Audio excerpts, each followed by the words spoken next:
مرد حضرات کے لیے خاص طور پر کہ گھریلو کام کاج کا فائدہ کیا ہے.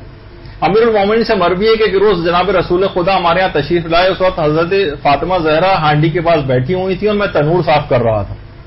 باقاعدہ جامع الاخبار میں شیخ صدوق نے اس روایت کو لکھا.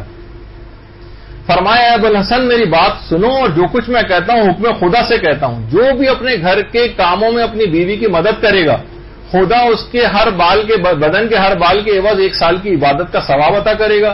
جس کے دنوں میں روزہ رکھا گیا اور راتوں کو عبادت کی گئی خدا اسے صابرین کا ثواب بخشے گا اور حضرت داؤد حضرت یعقوب اور حضرت عیسیٰ کا ثواب عطا فرمائے گا.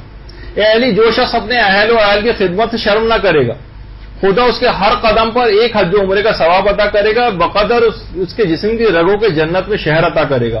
اے علی ایک گھڑی اپنے گھر کا کام کرنا بہتر ہے 1000 سال کی عبادت سے 1000 حجوں سے 1000 عمرے سے 1000 غلام آزاد کرنے سے 1000 جہاد کرنے سے 1000 مریضوں کی عیادت کرنے سے 1000 جمعہ پڑھنے سے ہزاروں جنازوں کی مشایت کرنے سے ہزاروں بھوکوں کو کھانا کھلانے سے ہزاروں برہنہ کو لباس پہنانے سے 1000 گھوڑے راہ خدا میں دینے سے 1000 دینار اونٹ مساکین کو صدقہ دینے سے تورات زبور و قرآن کے پڑھنے سے 1000 قیدی آزاد کرنے سے 1000 اونٹ مساکین کو دینے سے ایسا آدمی دنیا سے نہیں اٹھے گا جب تک کہ اپنا مکان جنت میں نہ دیکھ لے.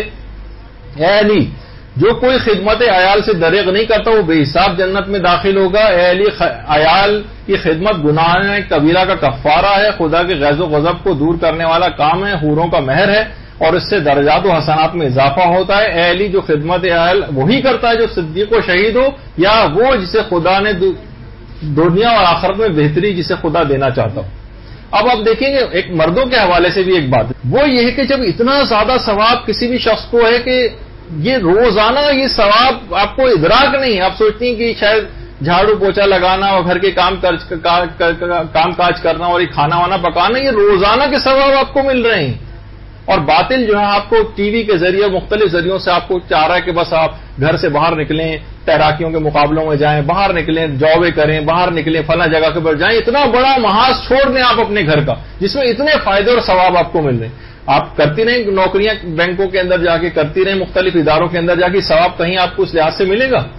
یعنی یہ آپ نے اپنے محاذ کو چھوڑ دیا. یہ نہیں کہہ رہا کہ حرام ہے یا وہ والی بات نہیں ہو رہی لیکن ایک محاذ کے حوالے سے. اور مرد حضرات کے لیے بھی یہ ہے کہ وہ اتنی زیادہ جب گھر میں یہ سب امیر المومنین گھر میں حضرت زہرا کے ساتھ مل کر کام کرواتے تھے مرد حضرات ورنہ صرف آ کے ٹیبل پہ بیٹھ جاتے ہیں کھانا کیا اٹھ کر چلے گئے فوراً.